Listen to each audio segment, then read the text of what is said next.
Ban लगा दिया है, 5 साल का बैन है। पीएफआई के फ्रंटल ऑर्गेनाइजेशन पे भी बैन है, सिर्फ एसडीपीआई को छोड़ के सारी जो संस्थाएं हैं पीएफआई से जुड़ी हुई उन पे बैन लगा दिया गया है। देखिए, मैं एक स्टेटमेंट अंग्रेजी में मैं पढ़ देता हूं आपके सामने कि while I have always opposed PFI's extreme and radical approach, I have always supported democratic approach. This ban on PFI cannot be supported because actions of some individuals who commit crime does not mean that the organization itself must be banned.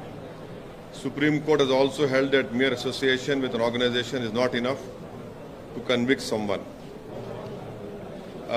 A draconian ban of this kind is dangerous as it is a ban on any Muslim who wishes to speak his mind. The way Indian electoral authority is approaching fascism, every Muslim youth will now be arrested with a PFI pamphlet under India's black law UAPA. Muslims have spent decades in prison before being acquitted by courts. I have opposed UAPA and will always oppose all the action under UAPA. It runs afoul the principles of liberty, which is part of the basic structure of the Constitution. We should remember that Congress amended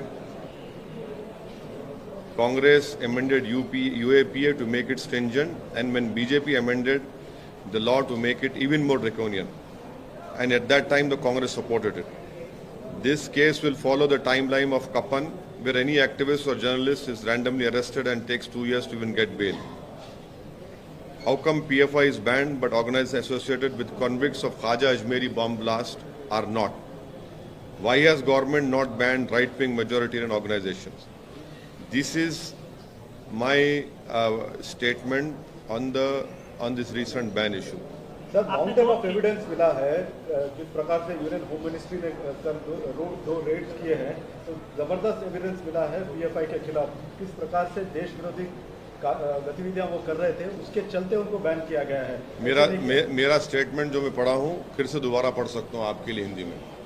अरे लेकिन ये नहीं, आपके लिए मैं सिर्फ अपना statement पढ़ूंगा। मैं अगर आप चाहें तो हिंदी में पढ़ दूं आपके लिए। आपके हिंदी में पढ़ना है तो पढ़ देता हूँ हिंदी में आपके लिए, सुन लीजिए ताकि हिंदी में आपको आसानी हो जाए। नहीं सर, ये भी पूरा करके आपके जैसे होमवर्क करके किया गया था। हाँ जी, जरूर सही है। मैं आपकी काबिलियत पे भरोसा नहीं कर रहा हूँ, बट लेकिन आप अपोज क्यों करना चाहते हैं? नहीं, वाइल सुनिए, सुन लीजिए ना। मैंने हमेशा पीएफआई की जो ये रेडिकल एक्सट्रीम अप्रोच है उसका हमेशा मैं अपोज किया हूं और करता रहूंगा, चाहे कोई रेडिकल एक्सट्रीम अप्रोच अडॉप्ट करेगा। मगर ये बैन इसलिए हम सपोर्ट नहीं कर सकते क्योंकि चंद इंडिविजुअल अगर कोई क्राइम करते हैं उस बिना पर अगर आप ऑर्गेनाइजेशन को बैन करेंगे, सुप्रीम कोर्ट ने क्या कहा कि mere association with an organization is not enough to convict someone। ये जो ड्रैकोनियन बैन जो लगाया गया है ये मुस्तकबिल के लिए डेंजरस चीज़ है, क्योंकि आप ये कहना चाहेंगे कोई भी मुसलमान अपनी दिल में जो बात है, जहन में बात है, वो ना करे। और जिस तरीके से हमारी इलेक्ट्रल जमहूरियत चल रही है वो फाशिज्म के करीब जा चुकी है।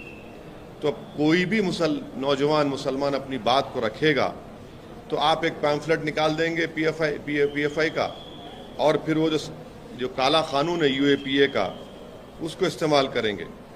और इस यूएपीए के कानून में कई मुसलमान बरसों जेल में रहते हैं, उसके बाद कोर्ट उनको बरी करता है। मैं हमेशा यूएपीए को अपोज किया हूं और उसको अपोज करता रहूंगा, क्योंकि यूएपीए का कानून हमारे संविधान के प्रिंसिपल ऑफ लिबर्टी, जो हमारे संविधान के बेसिक स्ट्रक्चर का हिस्सा, उसके खिलाफ जाता है। ये जो केस होगा, इस तरह जो केसेस मुस्तकबिल में बुक होंगे, नौजवान उसमें बुक होंगे, तो वो सेम सिद्दीक कप्पन की टाइमलाइन को फॉलो करेगा और उनको 2 साल 3 साल लगेंगे बेल मिलने के लिए। हमारा सरकार से पूछना ये है कि ख्वाजा अजमेरी रहमतुल्लाह अलैह की दरगाह पर जो बॉम्ब ब्लास्ट हुआ था, जिसमें मेरे कॉन्स्टिट्यूंसी का एक टोली चौकी हकीमपेट का रहने वाला उसकी मौत हुई थी, उसमें 2 लोगों को कन्विक्ट किया गया कोर्ट ने। वो कौन सी ऑर्गेनाइजेशन ताल्लुक उनका बताइए, कोर्ट का जजमेंट कह रहा है, और उस ऑर्गेनाइजेशन को तो आप बैन नहीं करेंगे। तो इसीलिए ये हमारा इस पर ये कहना है। अब मैं सवालात नहीं लूँगा, ये पार्टी का आप चाह रहे थे कि पार्टी का इसमें स्टैंड क्या है, ये आपके सामने में खुल के रखा हूँ। रेडिकलाइजेशन हो, एक्सट्रीमिज्म हो, हम उसका अपोज करते आए हैं। चाहे रेडिकलाइजेशन, एक्सट्रीम कोई भी करो, कोई ऑर्गेनाइजेशन करो, हम उसका अपोज करते आए हैं। मगर जब बैन कर रहे हैं तो इन चीज़ों को भी ध्यान में रखना चाहिए था। सर, कुछ पॉलिटिकल पार्टीज ने ये बोला है कि आरएसएस, पीएफआई आरएसएस के पैरेलल अपने आप को मानती थी कि आरएसएस के तरीके के संगठन राइट विंग जो राइट विंग हो, मिडिल विंग हो, सेंटर विंग हो, कोई विंग हो, जो भी रेडिकलाइजेशन और एक्सट्रीमिज्म की तरफ किसी को लेकर जाता है उसको अपोज करने की जरूरत है। और अगर आप ये कह रहे हैं कि रेडिकलाइजेशन सिर्फ एक तरफ हो रहा है, नहीं, रेडिकलाइजेशन हर तरफ हो रहा है।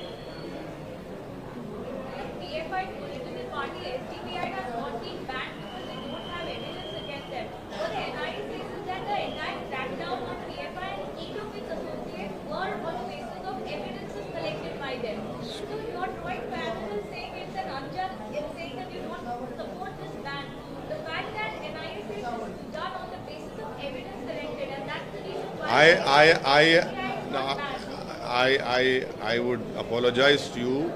I have decided to read a statement. In my statement, I have mentioned the conviction of those people who had bombed Khaja Ajmeri Dargah. The world knows to which organization those 2 people belong to, the convicted people. There is a conviction. And the court has given the conviction. आप right wing की तरफ इशारा कर रहे हो, तो आपका क्या कहना है? वो आरएसएस के साइड आप इशारा कर रहे हो? राइट विंग में बहुत से हैं ना, राइट विंग में बहुत से हैं। अब तो कोर्ट भी ऑर्गेनाइज टीवी को बोला कि आप लोग देख के बोलो। बहुत सी बातें कोर्ट ने कही है। और हाँ, राइट विंग में बहुत से हैं जिसमें मैं ही नहीं हूँ।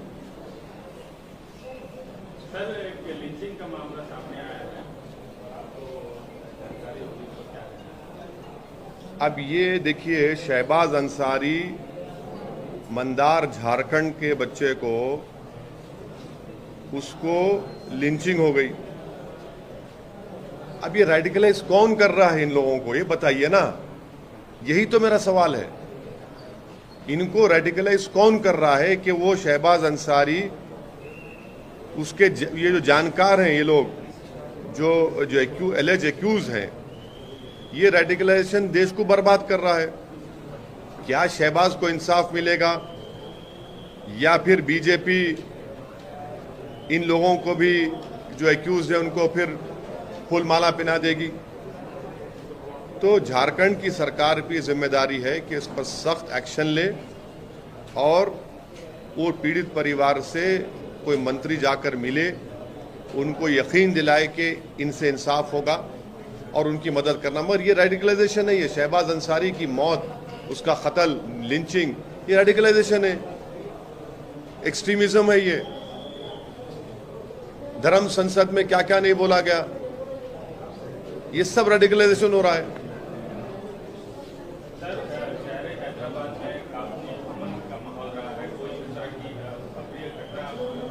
देखने को नहीं मिली है, लेकिन अभी 2 दिन पहले एक ऐसी घटना हुई कि दुर्गा माता के पंडाल में कुछ महिलाएं बुर्का पहने घुस गई। हाँ, तो आपको पुलिस,